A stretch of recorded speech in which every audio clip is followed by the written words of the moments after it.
महाकुंभ में जो भी आए इस की मूर्ति पे जरूर।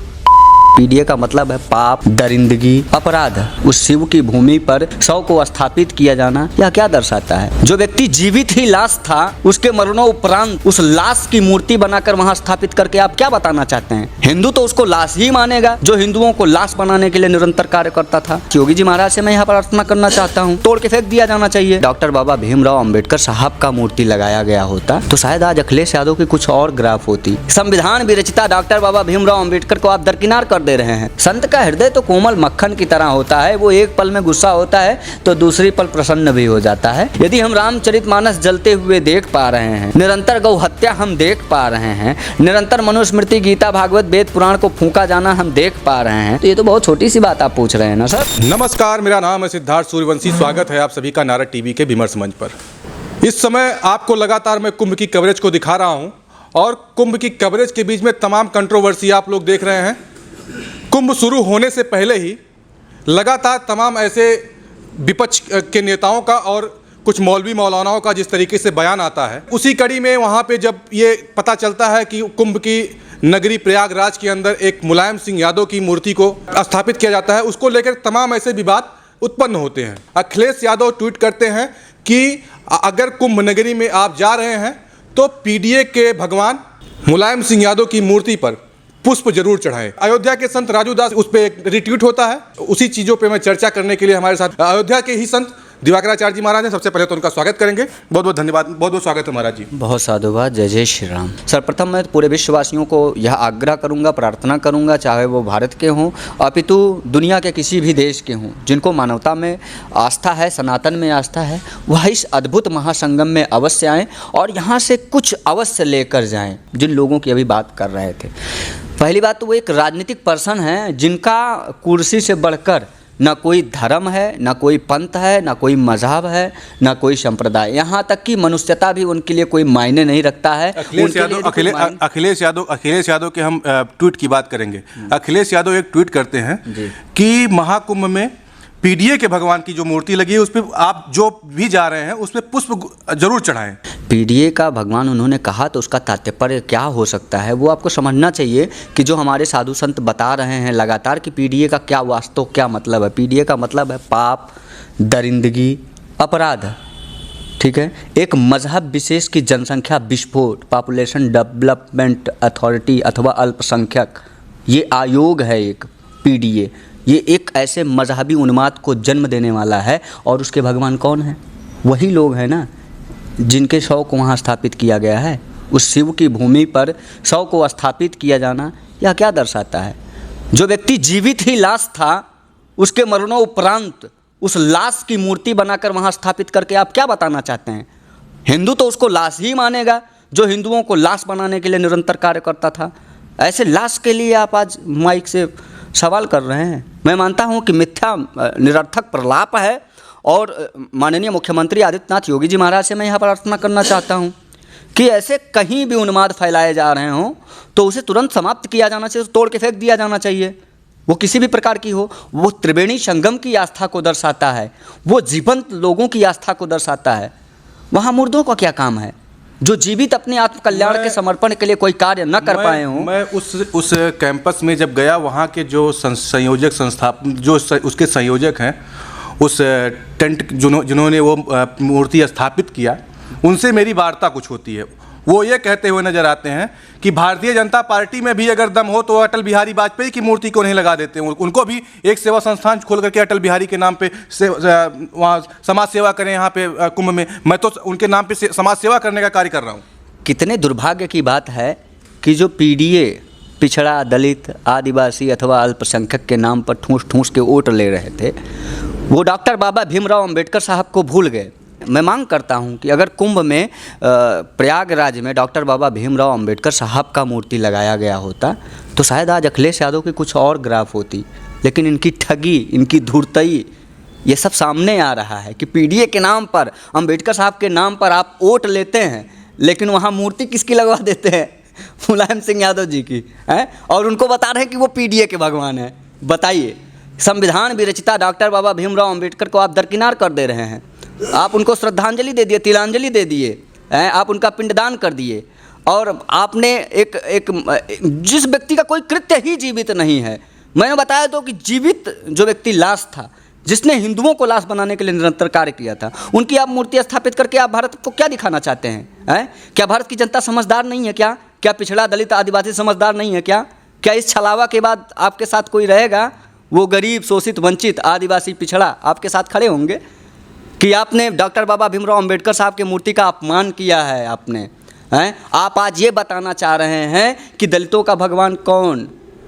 कोई बुद्ध नहीं। कुंभ से क्या राजनीतिकरण जरूरी है? कुंभ में क्या राजनीतिकरण? क्योंकि अभी अब तक के इतिहास का सबसे पहला वाक्य ऐसा है जिस तरीके से किसी राजनीतिक व्यक्ति का वहां पे मूर्ति लगाया गया और गेट बनाया गया। अभी तक तो तमाम महामंडलेश्वर जाते थे, तमाम अखाड़े बनते थे, तमाम नागा साधु रहते थे, तमाम अघोरी रहते थे, उन्हीं से कुंभ पूरा किया जाता था। आज के समय में इस तरीके से क्या हो गया?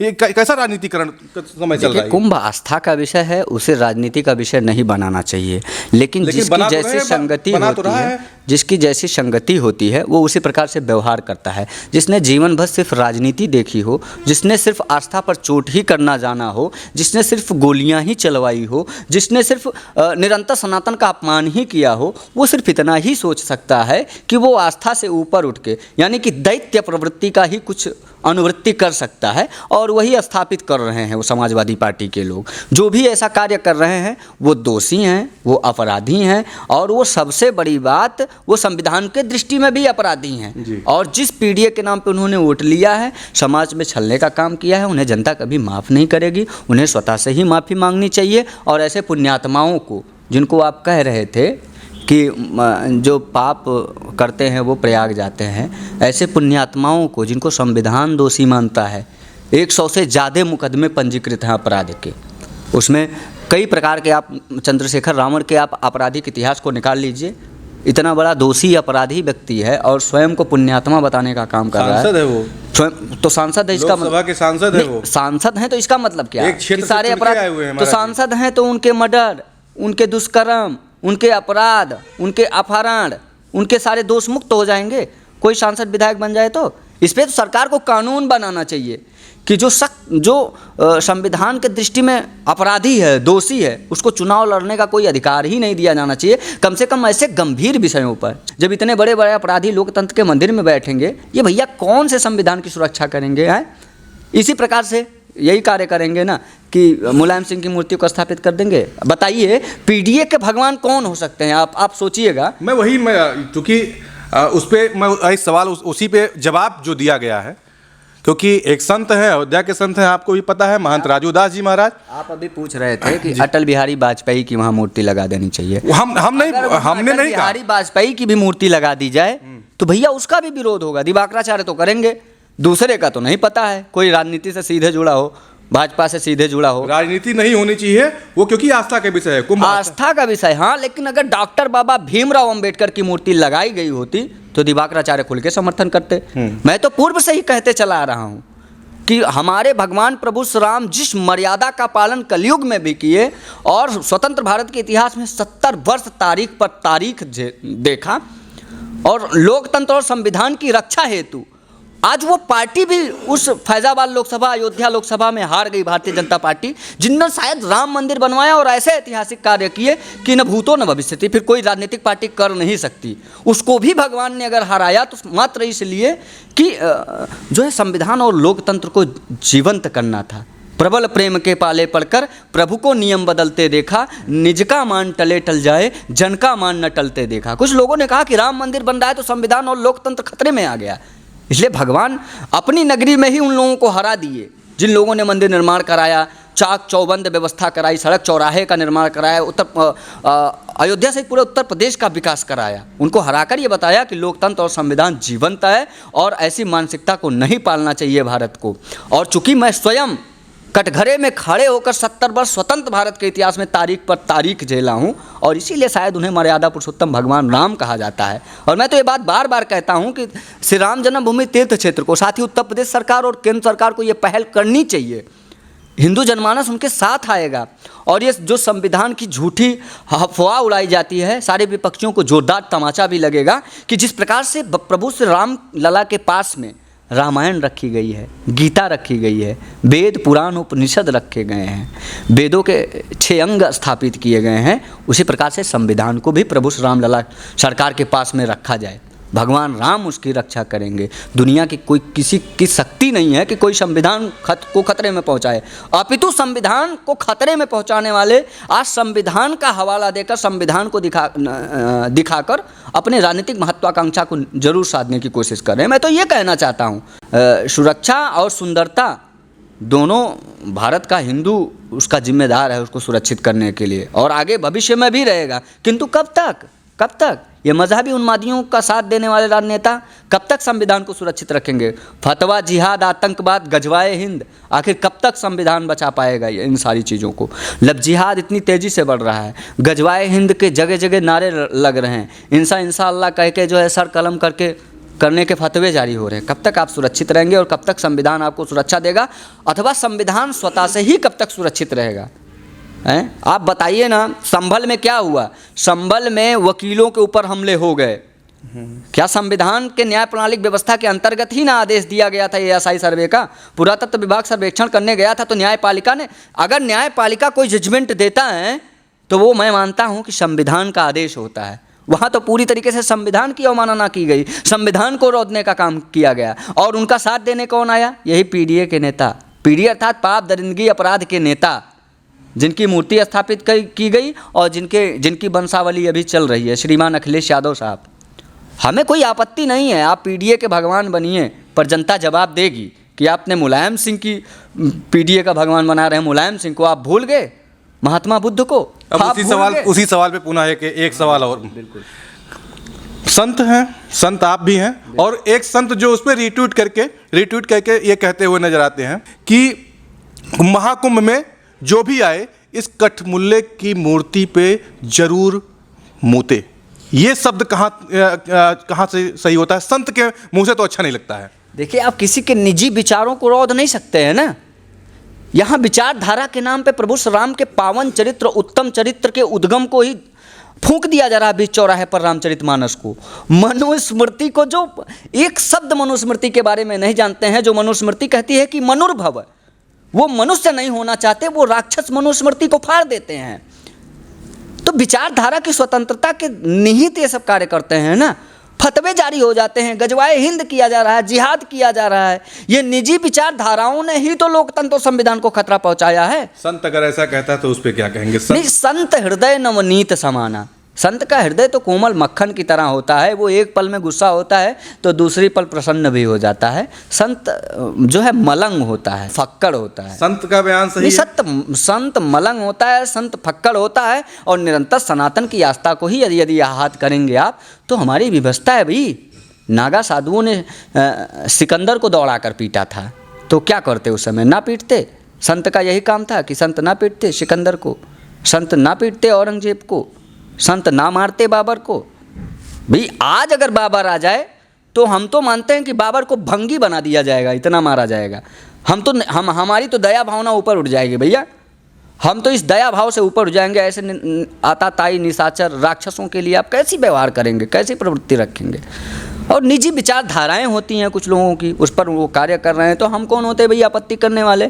यदि हम रामचरितमानस जलते हुए देख पा रहे हैं, निरंतर गौ हत्या हम देख पा रहे हैं, निरंतर मनुस्मृति, गीता, भागवत, वेद पुराण को फूंका जाना हम देख पा रहे हैं, संविधान पर हो रहे निरंतर हमले को हम देख पा रहे हैं, डॉक्टर बाबा भीमराव अंबेडकर का प्रयागराज में अखिलेश यादव के द्वारा अपमान हम देख पा रहे हैं, चूँकि वो पीडीए का भगवान अब मुलायम सिंह को बता रहे हैं, तो भैया हम इन सारे अपमान के घूंट को अगर हम सह रहे हैं, अकबर, बाबर, औरंगजेब, हुमायूं, सिकंदर, इन सब के पीड़े को यदि भारत ने सहा है, तो ये तो बहुत छोटी सी बात आप पूछ रहे हैं ना सर, हैं?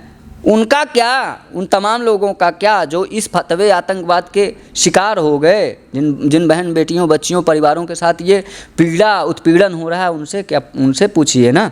और जो करोड़ों करोड़ संत त्रिवेणी संगम में आस्था की डुबकी लगाने आए हैं, जो ये मानते हैं कि यहाँ नवजीवन प्राण संचार बह रहा है, वो गंगा थोड़ी ना मानते उनको, वो यमुना, सरस्वती, वो मात्र बहती जलधारा थोड़ी ना मानते हैं उनको, वो मानते हैं कि ये प्राण संचार हो रहा है यहाँ। हैं। पता नहीं कैसे कैसे लोग जाते हैं, इतने डिप्रेशन के शिकार लोग जाते हैं, अनेकों प्रकार की बीमारी जिनके अंदर रहती है, वो जब साधु संतों को देखते हैं, नाना प्रकार के, यानी कि पूरे भारत सहित पूरे विश्व की छवि को वहाँ देखते हैं ना, तो एक नई ऊर्जा को लेकर अपने जीवन में जीने की एक नई आशा को लेकर अपने जीवन अपने घर की तरफ आते हैं। कुछ मौलानाओं का ये भी बयान आता है कुंभ को लेकर के कि वहाँ पे धर्मांतरण का कार्य बहुत तेजी से चल रहा है। नहीं, धर्मांतरण नहीं, देखिए गंगा यमुना सरस्वती आपने सुना होगा कि वो त्रिवेणी संगम है, पाप का हरण करने वाली है, मोक्षदायिनी है, पापों की प्रायश्चित करती हैं। तो जो भी पापी वहाँ नहाएगा, पापी मतलब कौन? हिंदुओं के लिए थोड़ी ना कहा गया कि पापी, अधर्मी, बेधर्मी, इसका मतलब जो सनातन से विपरीत है वो पापी जाए और गंगा नहाए, सनातनी हो जाए। तो वही कुछ पापी कह रहे हैं कि भैया हम पापी नहीं हैं, हाँ हम हिंदू हैं, हम पापी नहीं, हम सनातनी हैं। तो चलो तुम सनातनी हो तो मत ना हो, और अगर तुम नहीं, जाना चाहिए सब मिला जुला। कुछ लोगों का ये भी वो कहते हैं कि हम भैया हम वो नहीं हैं, हम वो पापी पाप नहीं मुक्त है, हैं, वो पाप मुक्त हैं, वो पाप मुक्त हैं। अपितु 100 से ज़्यादा आपराधिक मामले उनके ऊपर दर्ज हैं, तो वो पाप मुक्त हैं, है ना।